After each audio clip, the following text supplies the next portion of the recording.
10 habits to instantly stop looking weak. We've all done it. Walking down the street trying to look confident, and worrying that you don't. That other men and women see you as weak. Bad news, if you're making these 10 mistakes, they do. Good news, there's a science to walking with confidence. I've read the studies and I'm here to give you 10 amazing tips. Walk with confidence. Mistake number 1, looking down. When you look down, you look weak.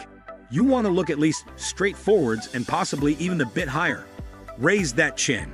Hanging your head is a universal sign of shame. Maybe you're just fascinated by the cracks in the sidewalk, but passers-by don't know that, and neither does your own body.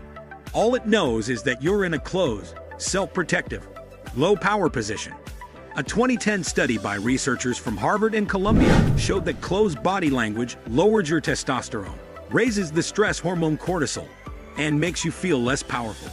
Open body language, like holding your head high, does the opposite.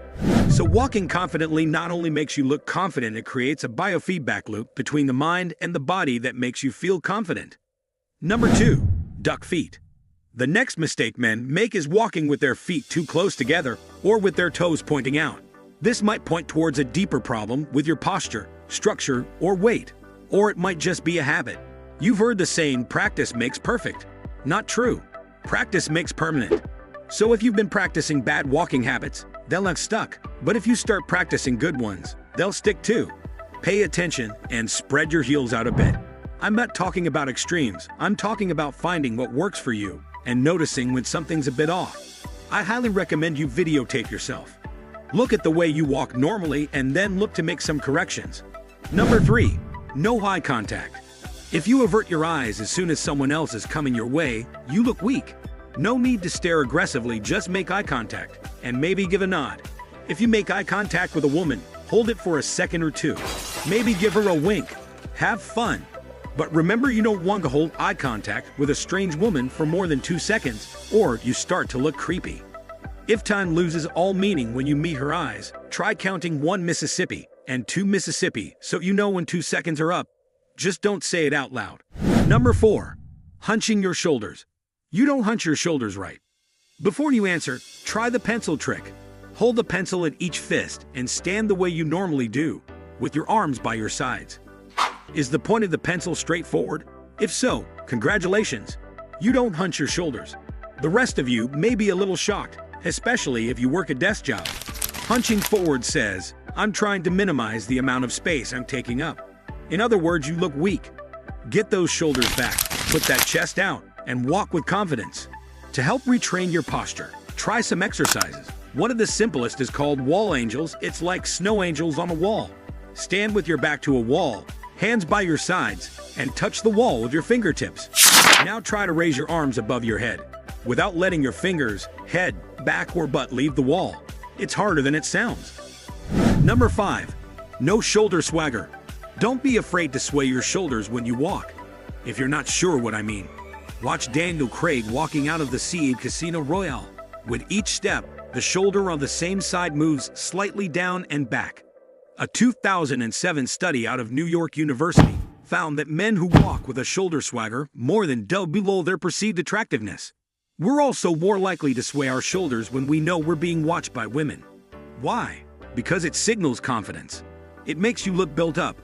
If you're not as buff as you'd like, give nature a hand by wearing a sports jacket or a leather jacket with some shoulder padding. It'll exaggerate your silhouette, so whenever you walk, you'll look stronger and more confident.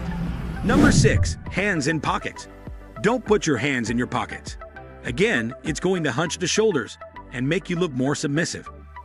This gentleman has a sharp outfit and a confident stride, but he's letting himself down by shoving his hands in his pockets and staring at the ground.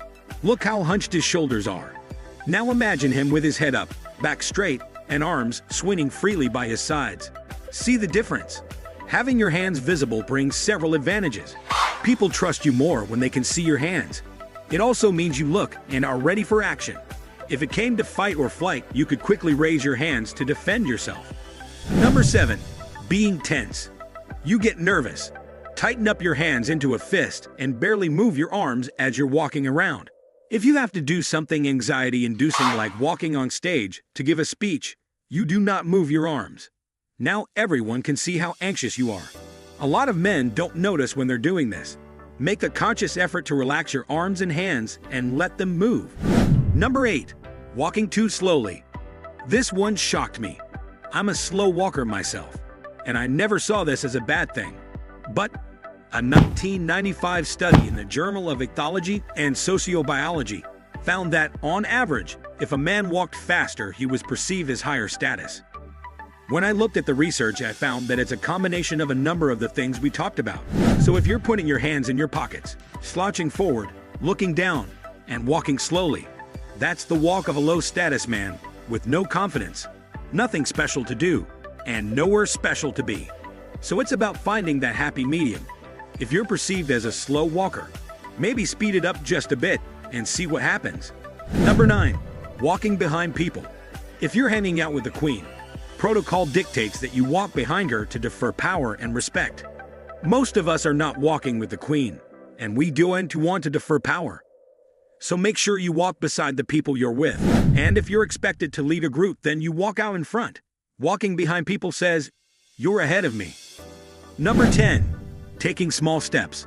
Again, practice makes it permanent. A lot of people have just gotten used to taking smaller steps.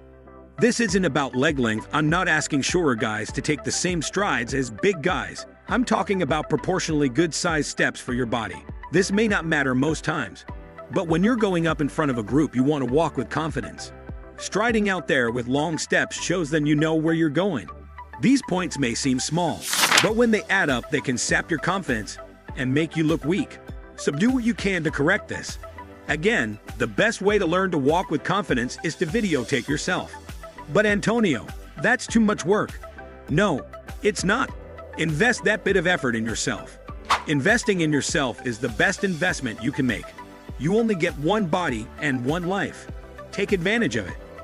So this is the end of our today's video. Do you like it?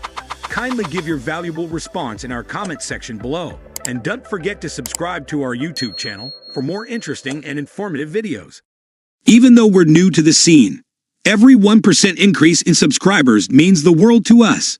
If you found value in our content, would you kindly consider becoming one of our very first subscribers? Your support from the outset will set the stage for our growth, allowing us to produce more valuable videos for personal growth and development.